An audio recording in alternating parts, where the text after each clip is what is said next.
Yes, Mr. Chairman, thank you very much, and I agree. Those in New York City and around the country are very concerned about cyber.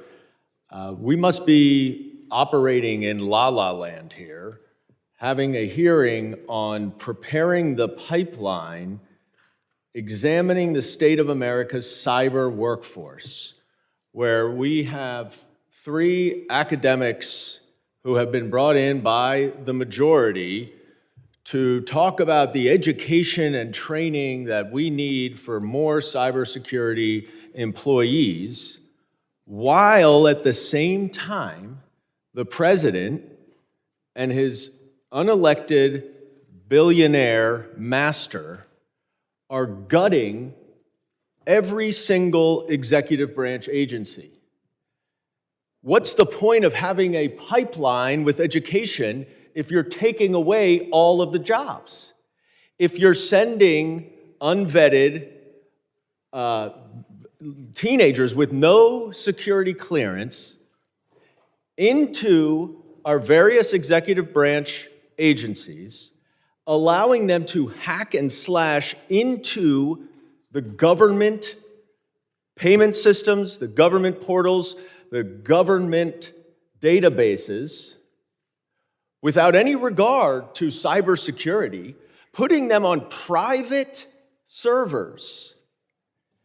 And quite obviously, to anyone, whether you're an expert on cybersecurity or not, you understand how that jeopardizes the security of every single American's personal identification information.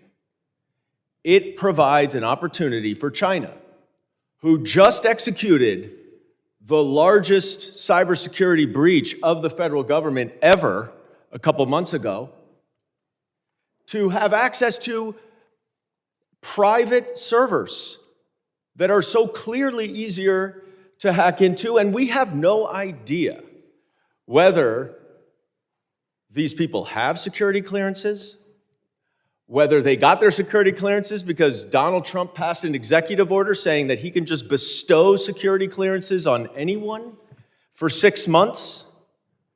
And so maybe he did that. I mean, maybe it's the same thing as Kash Patel saying that Donald Trump thought about declassifying classified information, and therefore it's declassified. And that's going to be potentially the new FBI director, who is going to oversee counterintelligence and cybersecurity for the FBI. This is a guy who supports the purges at the DOJ and the FBI, who promised the purges at the FBI and DOJ, who lied right, left, and center during his hearing, who has circumvented normal protocol and practices when he was with the National Security Council, when he was with the House Intelligence Committee, when he was with the Department of Defense, who every single former Trump administration official has said is wholly unqualified and dangerous to be in that job. And you want to talk about cybersecurity and recruiting more people? How about we not have heads of executive branch agencies who are jeopardizing our own cybersecurity, who are jeopardizing our own security? How about having some degree of protection over our personal identification information?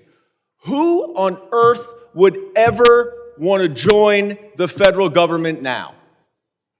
If you are associated with a prosecution that the President of the United States does not like, you will be fired. You will be fired. What law enforcement system in a democracy allows or supports the President of the United States to order the firing of nonpartisan, highly trained law enforcement officers simply because they worked on a case that the president didn't like? That is banana republic shit. And that does not belong in this country. And what else doesn't belong in this Congress is this stupid hearing, where we're talking about educating a workforce where there's no demand for that workforce anymore because Elon Musk is destroying that workforce. It's like we're in La La Land, Mr. Chairman. You're pretending as if reality is not happening down the street, and we need more education for cybersecurity. This is a joke. And I hope, at least, Mr. Chairman, if you're going to have hearings on cybersecurity... The gentleman's time has expired. I now recognize Mr. Ogles for 5 minutes of questioning.